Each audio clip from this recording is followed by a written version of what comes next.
One night, the voice came back. I woke to my parents shaking me in a panic. There was fire all around. Everything was burning. No! Okay.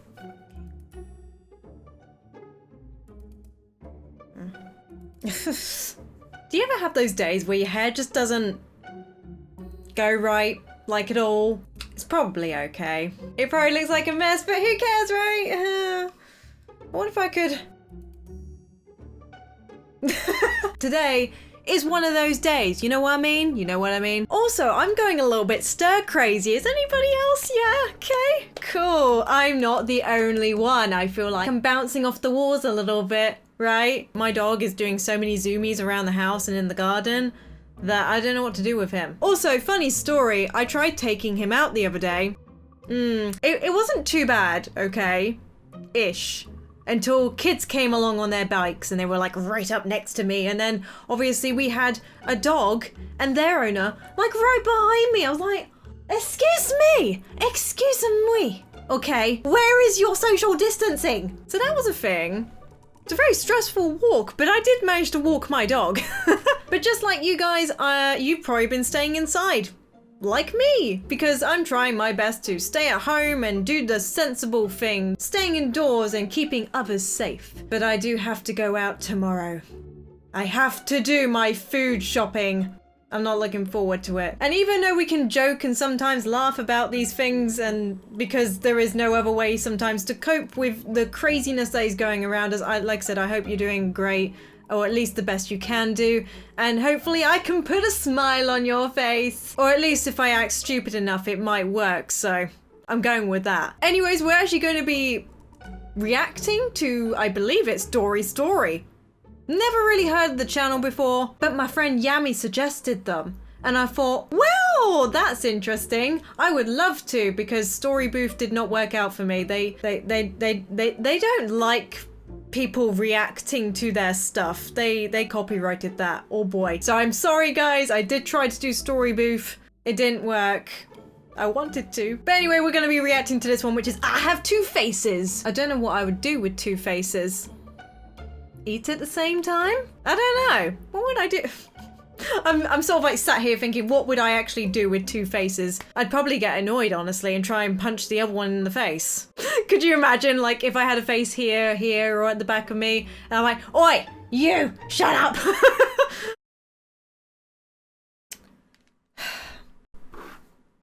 My name is Lizzie, and I'm 15 years old. Hi. At first glance, I'm a completely ordinary girl. I'm studying in high school, and I, like everyone else, have friends and enemies. Oh. But my parents, they're afraid of me. It's like they want to get rid of me, just like they got rid of my sister. It all started with an incident. There was a boy, Tim, in my class who I always hated. He was a freak, a jerk, a nerd, and our chemistry teacher's pet. Tim and I did not get along, but the teachers decided to reconcile us. She gave us a group project meant for two, and I had a eureka moment. Imagine, not clever Tim, but me. We made the project according to my fantastic idea, but all the merit and praise didn't go to me, but to Tim. He had told the teacher that the project was his idea and that I didn't even take part in it. Okay, that's pretty rude by him. Like, yay, it was my idea, all my idea. I must get all of the praise. Give me a gold star and a cookie. That's what I feel like this is happening right now.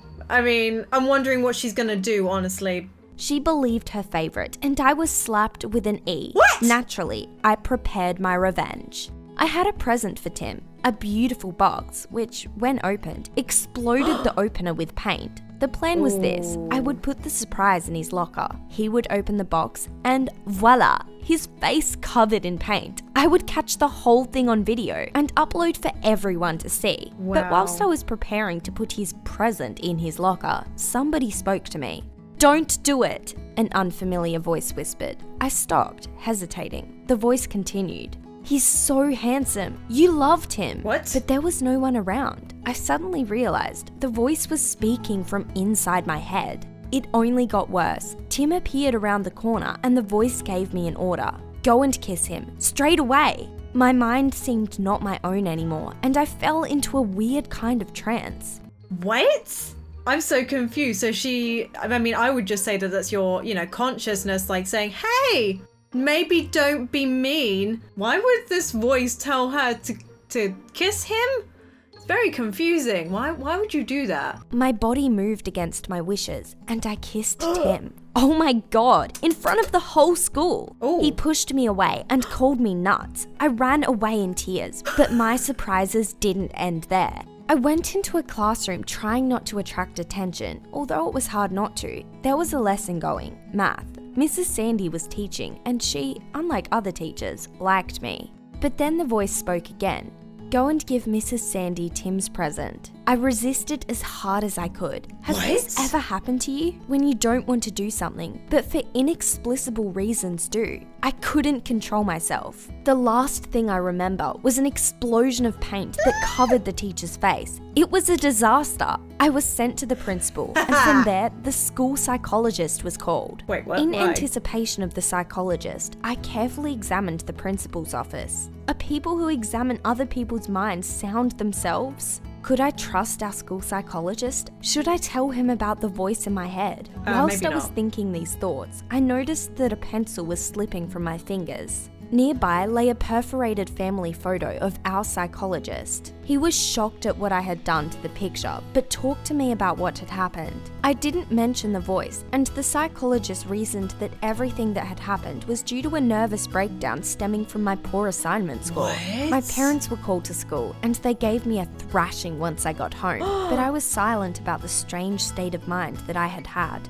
I hoped that everything would pass, but I hoped in vain.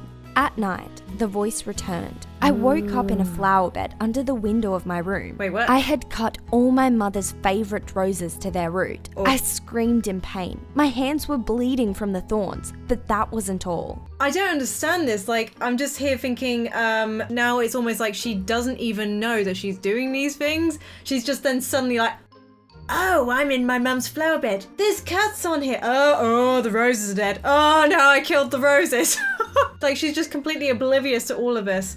Oh, girl, you're in so much trouble. So much trouble. Inside the living room, I had smeared paint all over the sofa and God, ripped my dad's important paperwork to shreds. My mum went to the psychologist with me in the morning and accused me of doing everything out of spite. I couldn't stand it anymore. I screamed that it hadn't been me, that there was a girl living in my head, and suddenly my mum burst into tears. She told me a secret that my parents had hid from me from birth. Oh, no. A girl really did live inside me. I had been born with 2 heads. The second one hadn't developed and belonged to my would-have-been Siamese twin, but was now merely a parasite. This underhead had the makings of a brain and even some kind of consciousness, but had been completely unviable. Most importantly, it was now threatening my life. The doctors performed an operation and removed the physical elements of my parasite sister, but as it turned out, this was not the end. At the hospital, my parents were warned that psychological problems could arise. My Siamese twin may influence my mind even after its physical removal. I began working with a psychologist and I had some success. It seemed like the voice rarely spoke up and didn't particularly disturb me. Only when I was particularly stressed did I feel an intense urge to do something. Okay. Well then. Okay, when this sort of came out with I had 2 faces, I was like, okay, it's probably just, I don't know, a little bit of clickbait. And I just figured, okay, maybe it's just that she has like a personality switch or something, but I don't know. I was trying to reason with it, okay? I didn't think that an extra head was going to be on her head. That would creep me out. One night, however, after an argument over something stupid, I had gone to bed only to open my eyes and heard my mother cry out. I was stood over my parents' bed, not understanding how I ended up there. What's she My doing in the mum and pot? dad stood across from me on the other side of the bed, scared. In my hands was an empty pot. I had tried to pour boiling water on my parents. My mum had woken up seconds before and managed to roll her and my father out the way. And all because of a quarrel that had happened that evening. My parents told me the next day that for my safety they would place metal bars on my windows. Oh my goodness. So she's like, yeah, good, you know, the therapist's helping me out, psychologist, yeah, he's helping me, don't worry, like, at least I'm feeling a little bit better. I have a giant pot of boiling water, would you like some, parents? Cool, yeah, and then just tries to throw it over them. What? And soon began to lock my bedroom at night. Oh gosh. It enraged me terribly. They were treating me like I was crazy, but I was fine. I was normal. am an ordinary girl. Nevertheless, their steps turned out to be futile. One night, the voice came back. I woke to my parents shaking me in a panic. There was fire all around. Everything was burning. No! And in my hands was a gasoline tank. She burned the Only my house dad, down. dreaming about fire and waking up, saved us from death. Now I understood what the voice was seeking: revenge. My parents had gotten rid of my sister, so she had taken their home too. I knew she was happy that the score was even. I stopped hearing the voice after the fire, but my mum doesn't believe me. She and Dad sent me for treatment in a psychiatric hospital, and it's awful here. I feel really bad all the time. They gave me these pills and the doctors just irritate me. But I'm completely normal. It seems to me that my parents just want me to not exist, just like my sister. I think that the voice is gone. I'm cured. Only it's weird. But I think that maybe I do love that dweeb Tim.